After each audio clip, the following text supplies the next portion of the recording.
Motor vehicles prohibited, Ove repeats, pointing at the sign where the very same message is written.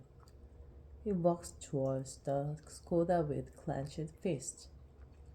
The man hangs his left arm out of the window and unhurriedly ashes his cigarette. His blue eyes are completely unmoved. He looks at Ove as one looks at an animal behind a fence. Devoid of aggression, totally indifferent, as if Ove was something the man might wipe off with a damp cloth. Read the sign, says Ove harshly as he gets closer, but the man has already rolled up his window. Ove yells at the Skoda, but the man ignores him.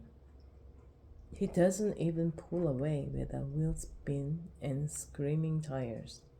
He simply rolls off towards the garages and then onward to the main road, as if Ove's gesticulation was no more a consequence than a broken street light.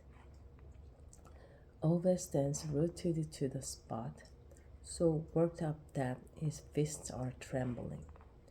When the Skoda has disappeared, he turns around and walks back between the houses, so hurried that he almost stumbles over his own legs. Outside Rune and Anita's house, where the white Skoda has quite clearly been parked, are two cigarette butts on the ground. Ove picks them up as if they were clues in a high-level criminal case. "Hello, Ove," he hears Anita say, cautiously behind him. Ove turns towards her. She is standing on the step, wrapped in a gray cardigan. It looks as if it's trying to grab hold of her body, like two hands clutching a wet bar of soap. Yeah, hello," answers Ove. "He was from the council," she says, with a nod in the direction in which the Skoda drove off. "Vehicles are prohibited in this area," says Ove. She nods cautiously again. "He said he has special permission from the council to drive to the house." "He doesn't have anybody," Ove begins, then stops himself and clamps his jaws around the words. Anita's lips are trembling.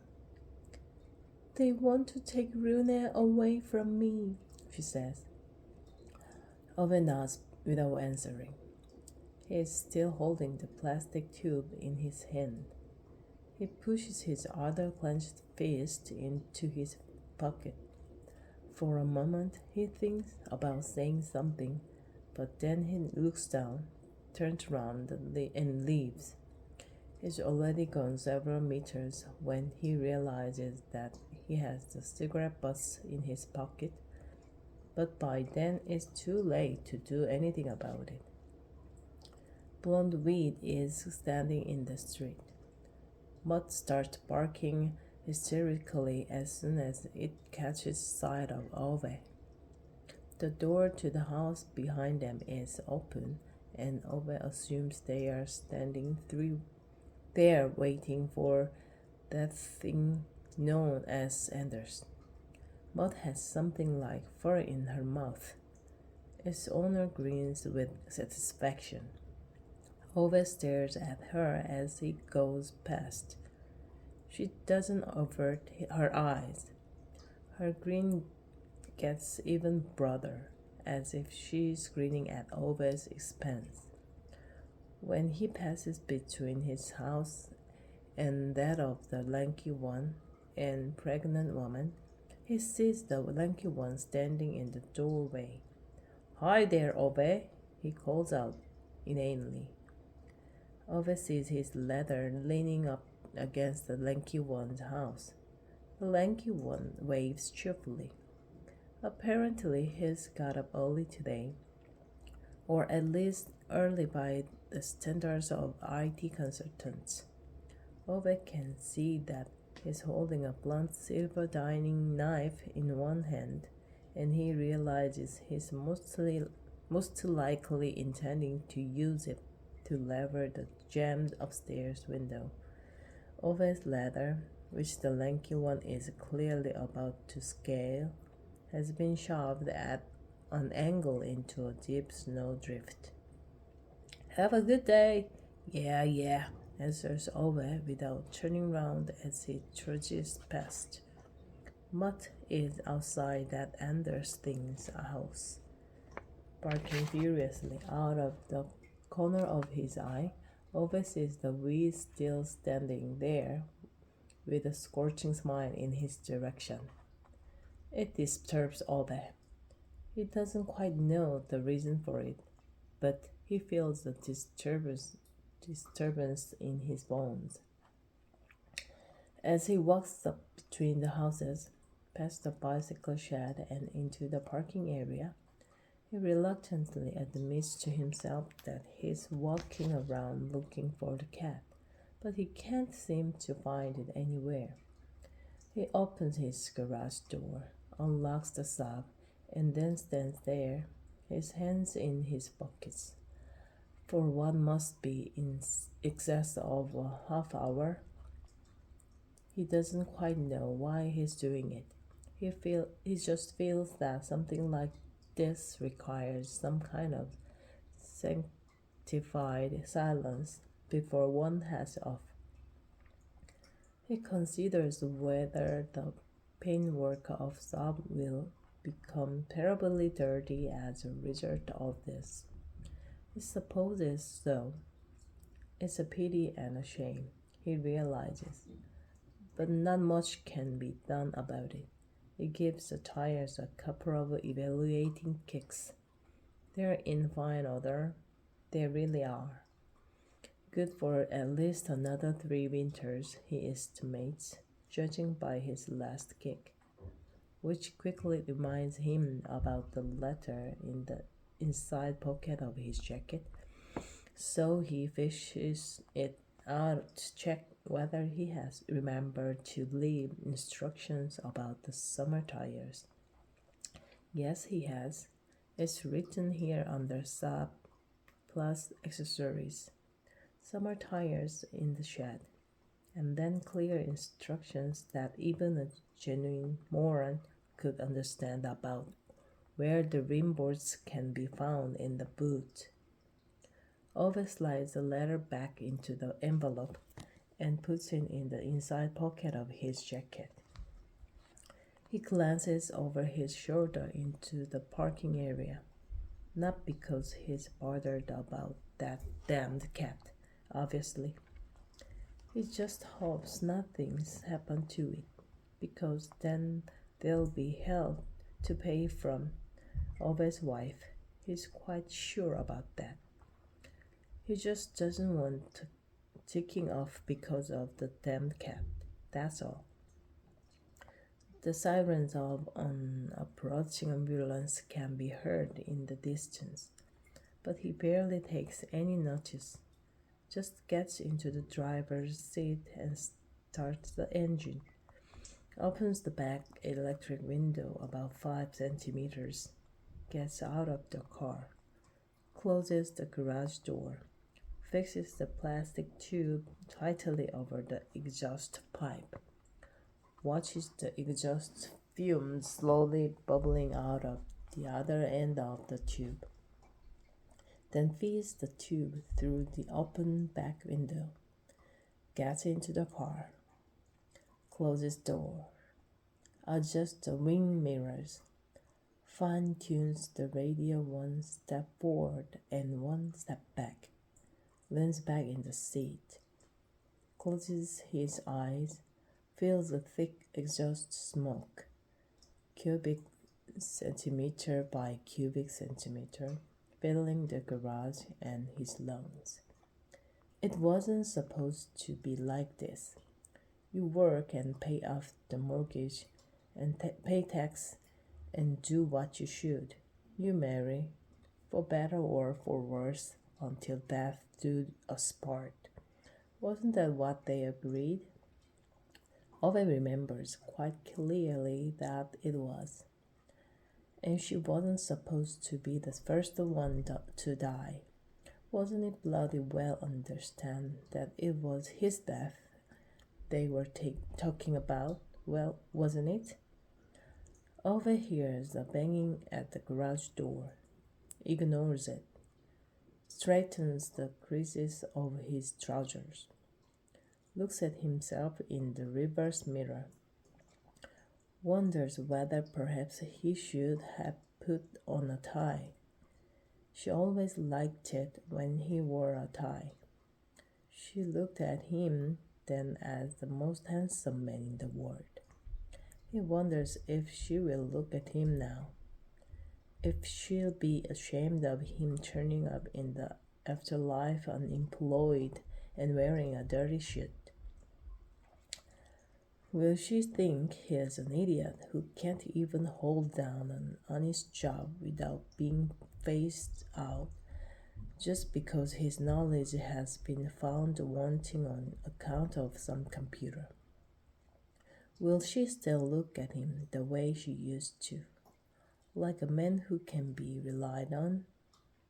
A man who can take responsibility for things and fix a water heater if necessary. Will she like him as much now that he's just an old person with no purpose in the world? There's more frenetic banging at the garage door. Ove stares sourly at it. More banging. Ove thinks to himself that it's enough now. That'll do. He rolls and opens the door of the shop so abruptly that the plastic tube is dislodged from between the window and the molding and falls onto the concrete floor. Pods of exhaust fumes pour out in all directions. The pregnant foreign woman would probably have learned by now not to stand so close to doors when Ove is on the other side. But this time she can't avoid getting the garage door right in her face when Ove throws it open violently. Ove sees her the freezes. She's holding her nose, looking at him with that distinct expression of someone who just had a garage door slammed into her nose. The exhaust fumes come pouring out of the garage in a dense cloud, covering half of the parking area in a thick, noxious mist. I. You have to you have to watch out when the door's being opened, Ove managed to say. What are you doing? The pregnant one manages to bite back at him while watching the Saab with its engine idling and the exhaust spewing out of the mouth of the plastic tube on the floor. Me? Nothing, says Ove indignantly, looking as if he'd prefer to shut the garage door again. Thick red drops are forming in her nostrils.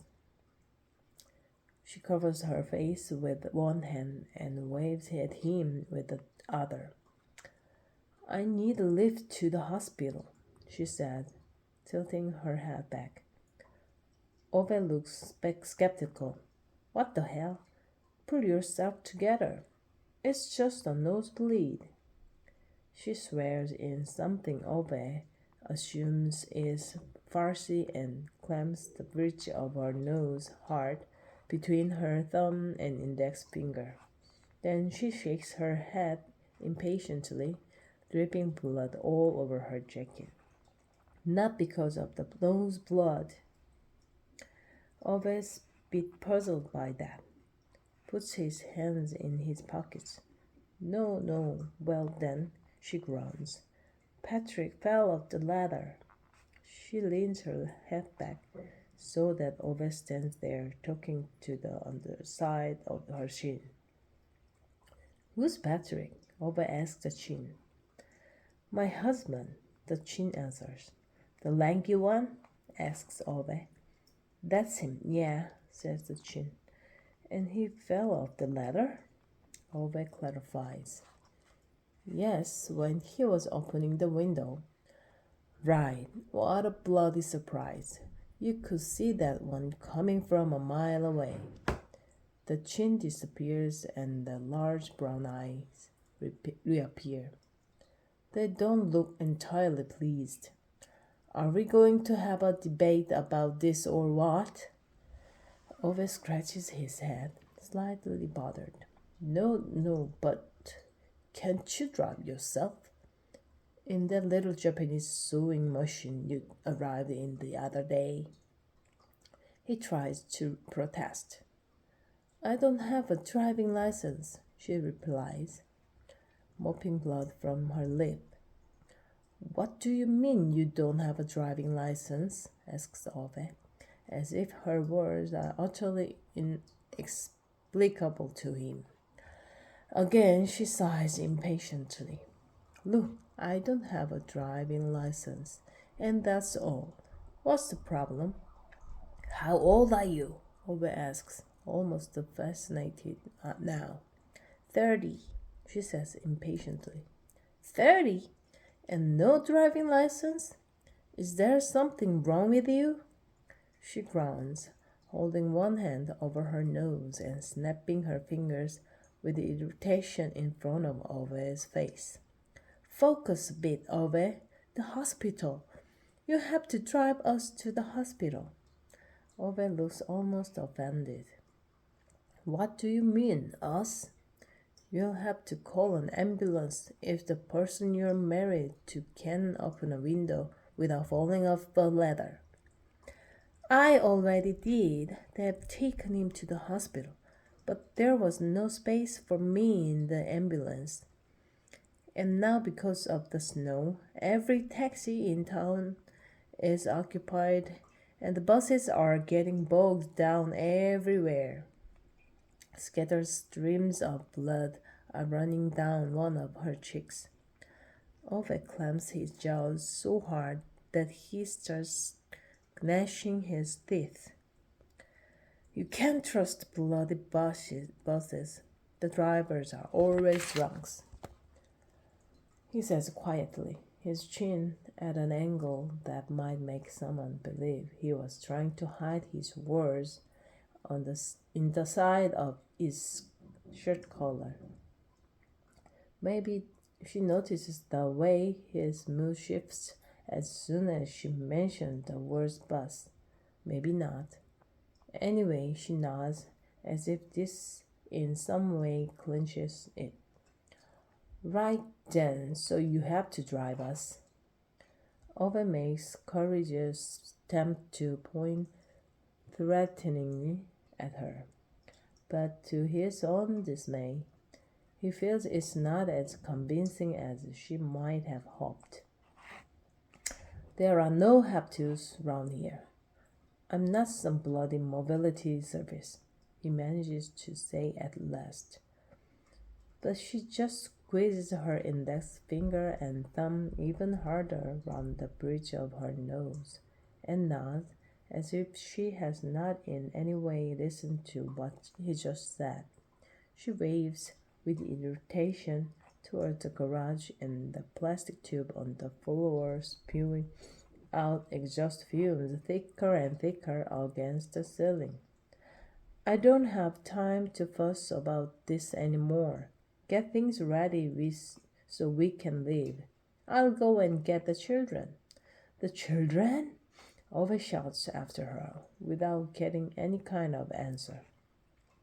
She's already swung off on those tiny feet that look wholly undersized for that large pregnant bump, disappearing round the corner of the bicycle shed and down towards the houses. Ove stays where he is, as if waiting for someone to catch up with her and tell her that actually Ove had not finished talking. But no one does. She tucks his fist into his belt and throws a glance at the tube on the floor.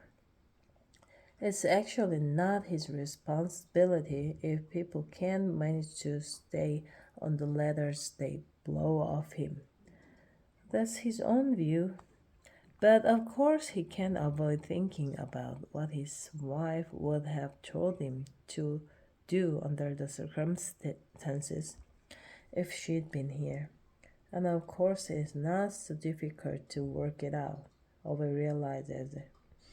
Sadly enough, at long last, he walks up to the car and pokes off the tube from the exhaust pipe with his shoe, gets into the stop, checks his meters, puts it into first and pulls out into the parking area.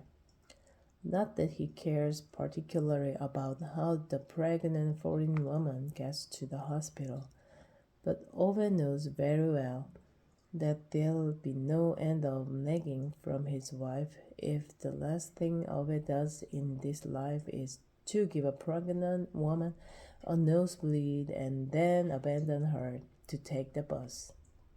And if the petrol is going to be used up anyway, he may as well give her a lift there and back. Maybe then that woman will leave me in peace, thinks Ove. But of course she doesn't. Thanks for listening.